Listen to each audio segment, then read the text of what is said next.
Olá, meu nome é Wellison e vamos dar continuidade aí à nossa aulinha sobre número complexo. No vídeo de hoje, nós vamos aí então fazer aí uma definição formal para o número complexo. Tranquilo?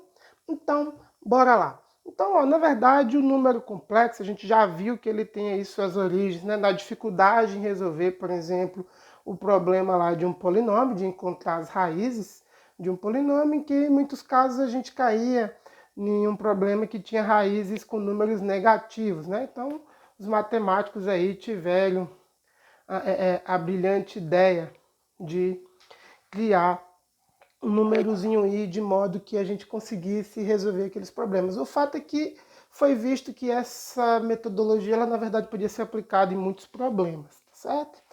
Então, o objetivo hoje é a gente iniciar realmente as nossas definições e ir brincando aí com essa matemática aí que eu vejo como ela sendo brilhante, né, para muitos problemas.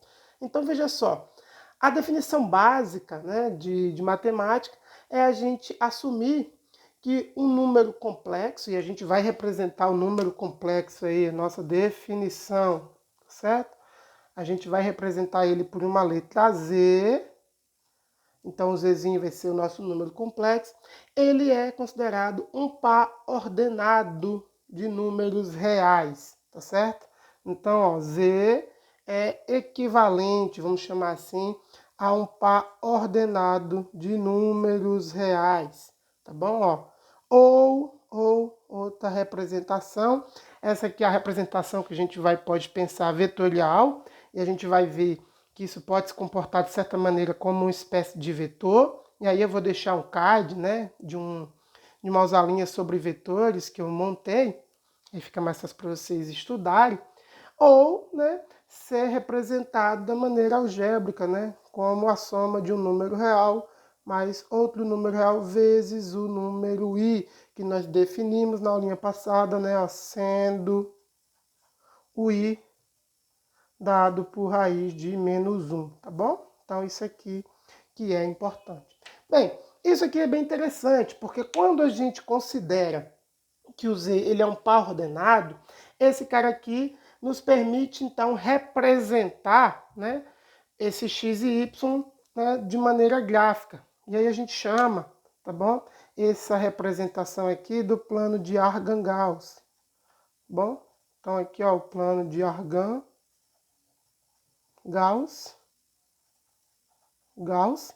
E você tem aqui um número x, um número y, e tá vendo? Note que a gente pode representar esse carinha aqui, ó, é o meu z. Olha lá que coisa linda. Então eu vou ter, deixa eu pegar aqui uma outra canetinha. Então vou ter aqui uma representação, por exemplo, disso aqui, ó, como um vetorzinho. Pronto.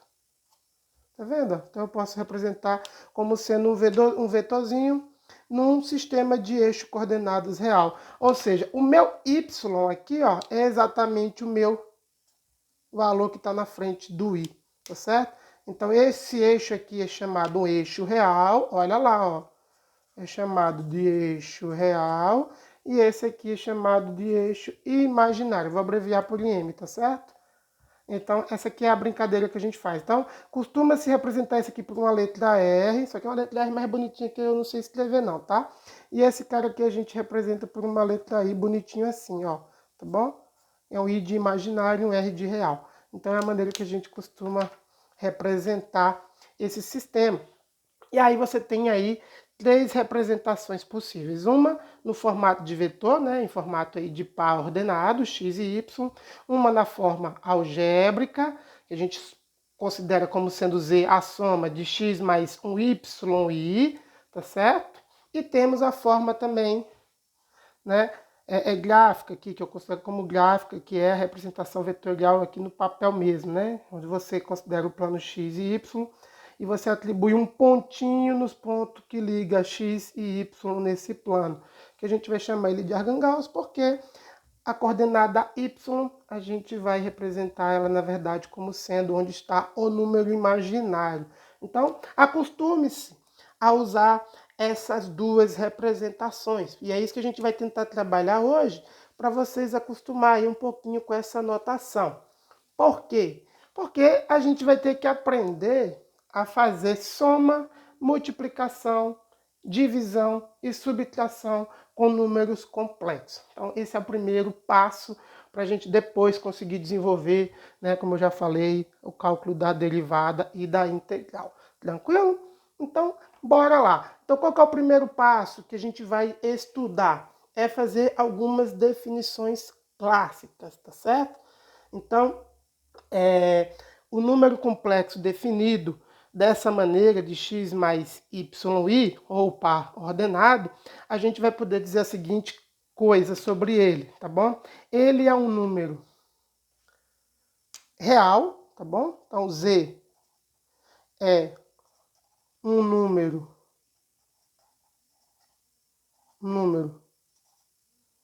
puramente real, então é bem fácil de ver, né? Puramente real. Se, vou subir aqui a folha, se, olha lá, eu tiver z equivalente a x zero, né? Ou simplesmente x, não é isso? E z é puramente imaginário, ou imaginário puro, se vocês quiserem escrever imaginário, né? Se z é equivalente a zero y ou yi, tá certo? Então, essa é a primeira coisa. Então, perceba que o número complexo, ele amplia a nossa ideia dos números reais. Então, essa é uma coisa muito importante para a gente ter aqui na aulinha de hoje. Tá bom? Ele amplia. Na próxima aula, a gente vai definir aí a adição e subtração, depois a multiplicação, depois a divisão. Vamos fazer por parte para não ficar muito longo o vídeo. Então, ó, o primeiro passo é isso. Definimos um número complexo, né? De 3 maneiras possíveis de representar, bem simples, né? Par ordenado, algébrica e a vetorial, né? A gráfica, que é essa forma gráfica. E a gente consegue já concluir o seguinte, tá vendo, ó?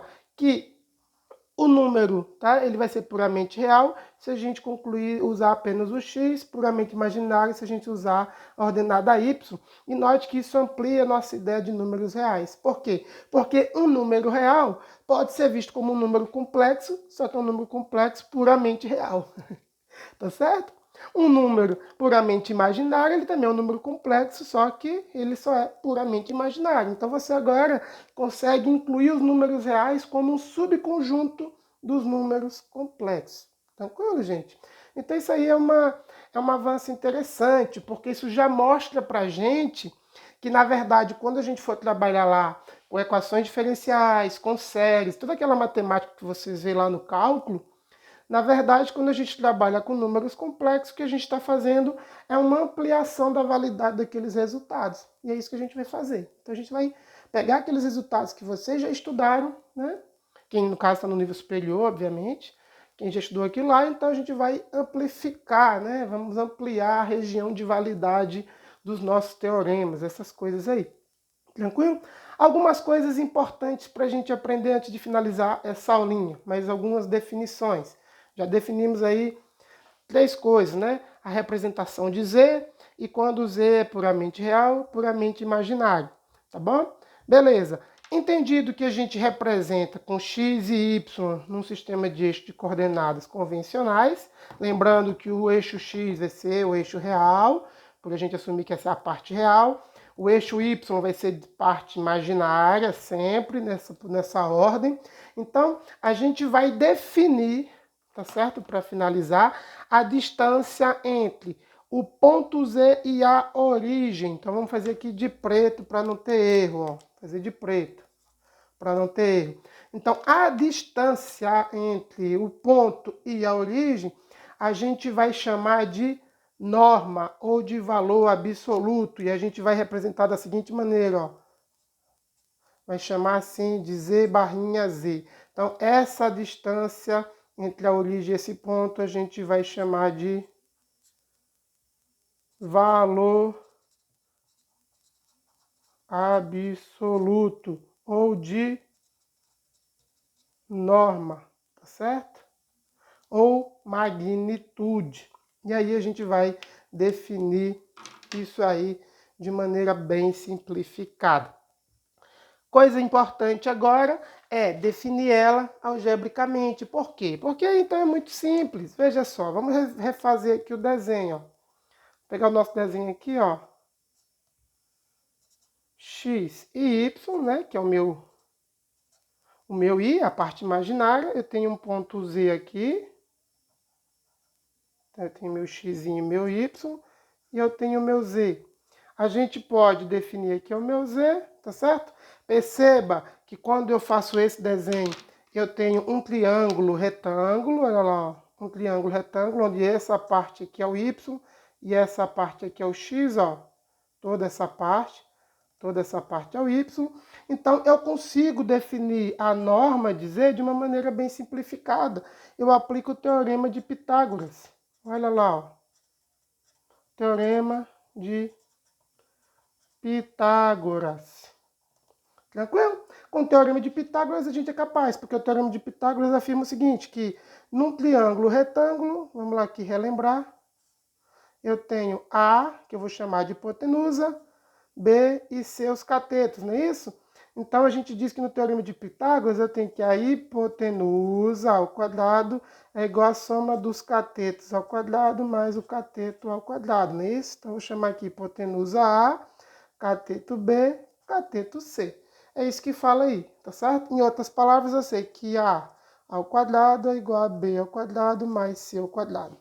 Outra maneira de dizer é dizer o seguinte, que a hipotenusa sozinha, apesar dela ser o maior lado do triângulo, ela nunca vai ser maior, tá vendo? Ó, que a soma dos outros lados. Então, essa aqui é a ideia do teorema de Pitágoras. Então, aplicando isso, né, ao nosso probleminha aqui do Z, a gente já consegue tirar a primeira definição aí importante matemática para a gente, que é o módulo do número complexo e o seu significado de distância à origem. Nunca esqueçam disso, tá bom? Então, ela vai ser a distância à origem. Então, eu vou ter, ó, que o meu Z ao quadrado, tá vendo? Ó? Tem que ser o meu x ao quadrado, que o x em si é um número real. O y também é um número real, não lembre-se disso, tá bom? O meu izinho é que vai estar dando a ideia dele estar na parte complexa, mas o y é um número real, então eu vou fazer conta, ó, y ao quadrado. Então, a norma de z, ó, ela é a raiz quadrada de x ao quadrado mais y ao quadrado. Tranquilo? Então, esse aí é o nosso primeiro resultado importante e que a gente vai usar nas próximas aulas para entender o efeito da soma, da multiplicação e da divisão entre números complexos. Beleza, pessoal? Então, na próxima aula a gente continua aí esse assunto aí. Aquele abraço!